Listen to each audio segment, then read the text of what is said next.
ஜெயா தொலைக்காட்சி நேயர்களுக்கு காலை வணக்கம். காலை மலர் நிகழ்ச்சியில் தெரிந்ததும் தெரியாதுங்கிற நம்முடைய பகுதியில் நாள்தோறும் பல புதிய தகவல்களை தெரிஞ்சிட்டு இருக்கோம். அந்த வகையில் நாம் பார்க்க போகிறது போ மொழி. உண்மையிலே போ மொழி அப்படிங்கிறது இன்றைக்கி நம்மளை விட்டே போயிடுச்சிங்க. மிக பழமையான மொழி, தமிழை போல மிகவும் தொன்மையான ஒரு மொழி இந்த போ மொழி.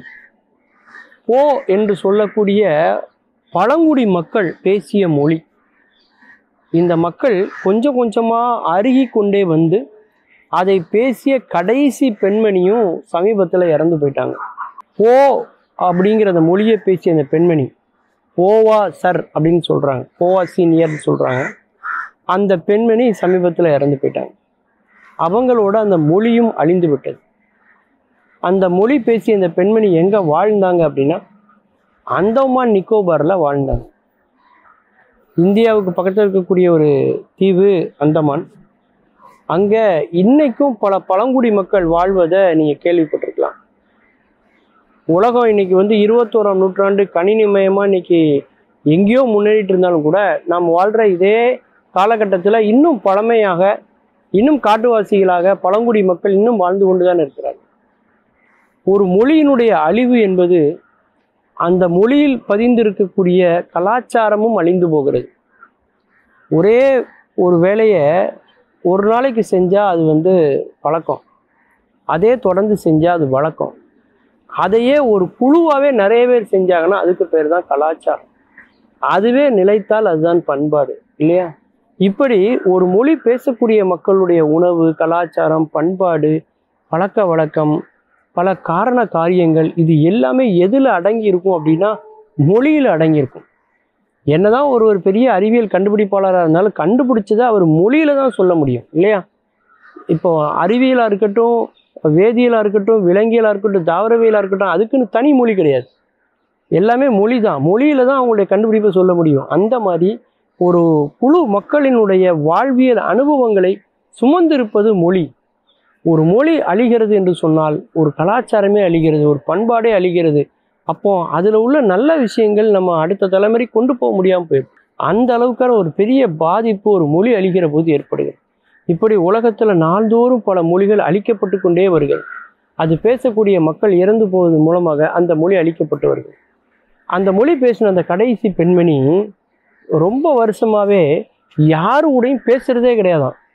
ஏன்னா அந்த மொழி பேசுறதுக்கு இன்னொருத்தர் இருந்தால் தானே இவங்க அந்த மொழியில் பேச முடியும்.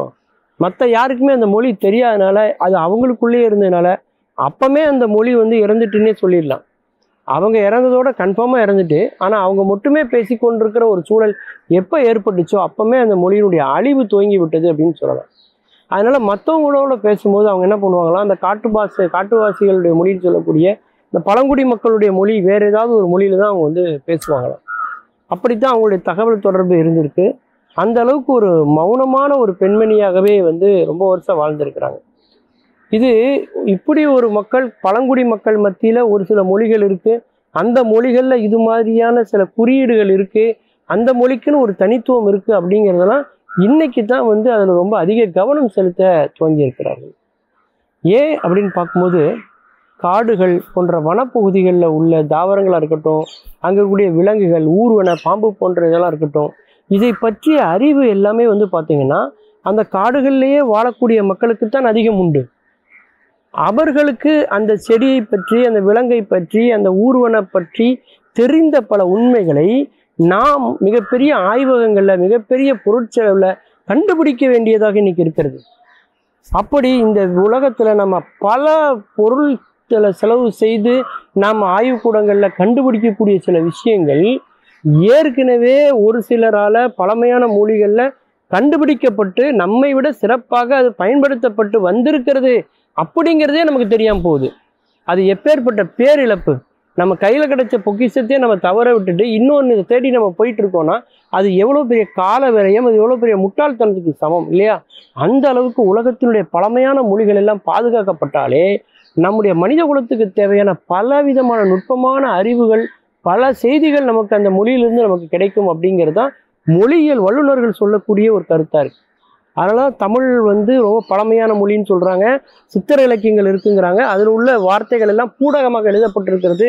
அதனுடைய மறைப்பொருள் வேறு, நேரடி பொருள் வேறுங்கிறாங்க.